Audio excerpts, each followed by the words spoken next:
2. The golden plains of Eldoria stretched out like a sleeping giant, peaceful under the twin suns. For centuries, this land had known only the quiet hum of ancient magic. But something was changing. A strange, violet storm gathered on the horizon, not of rain or wind, but of pure, untamed energy. Walking through the swaying, sun-kissed grass was Aaron, a boy of 15 with dark blue hair that seemed to absorb the twilight. His silver-grey eyes weren't just looking at the landscape. They were feeling it. V was a silent wanderer, gifted with the echo sense, an ability to feel the very pulse of the Earth's ancient energies. And right now, that pulse was erratic, frightened. Low thrum of distress vibrated through the soles of his leather boots. He pulled his dark cloak tighter, a shiver running down his spine that had nothing to do with the temperature. The storm was poisoning the land's magic, twisting its serene song into a discordant cry. Not far away, near a cluster of weathered standing stones, Lyra knelt in concentration. 2. At 14, her curiosity was as vast as the Eldorian sky. Her pale blonde hair fell over her shoulders as she traced a glowing symbol on a stone with her finger. She was a crystal scribe, and her gift of memory trace allowed her to read the history locked within ancient carvings. A belt of glowing crystals hung at her waist, each one a library of forgotten lore. Today, the symbols flickered erratically. They spoke of a hearthstone, the source of Eldoria's stability, now being corrupted by a shadow weave from the storm. Her light teal eyes widened with a mix of fear and intellectual excitement. Stories. The stories she read were no longer just history. They were becoming a terrifying reality.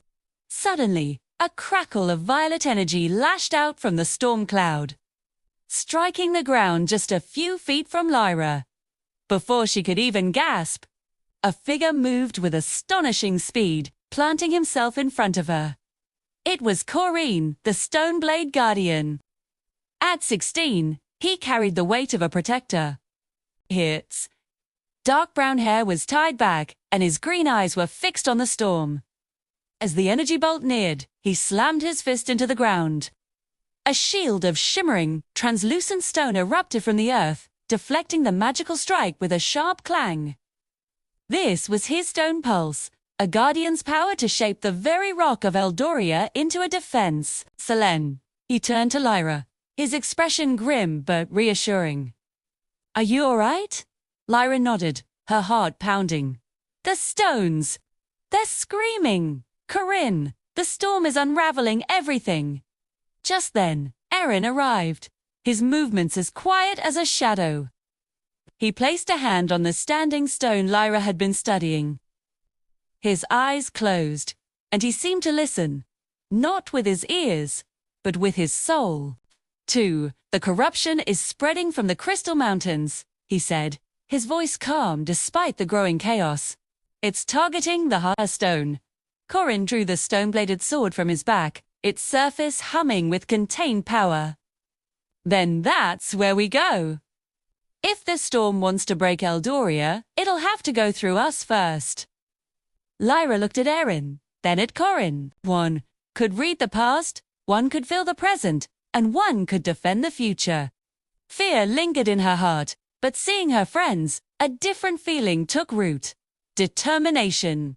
The Crystal Scribe, the Silent Wanderer, and the Stoneblade Guardian stood together, a small bastion of hope against the encroaching darkness. The wind whipped around them, carrying the scent of ozone and corrupted magic. Their journey had just begun. The fate of Eldoria rested on their shoulders as they turned their faces toward the distant, thundering peaks of the Crystal Mountains. What ancient secrets lie buried in the mountains? And can 3 young heroes stand against a storm that can rewrite the laws of magic itself? The answers are waiting.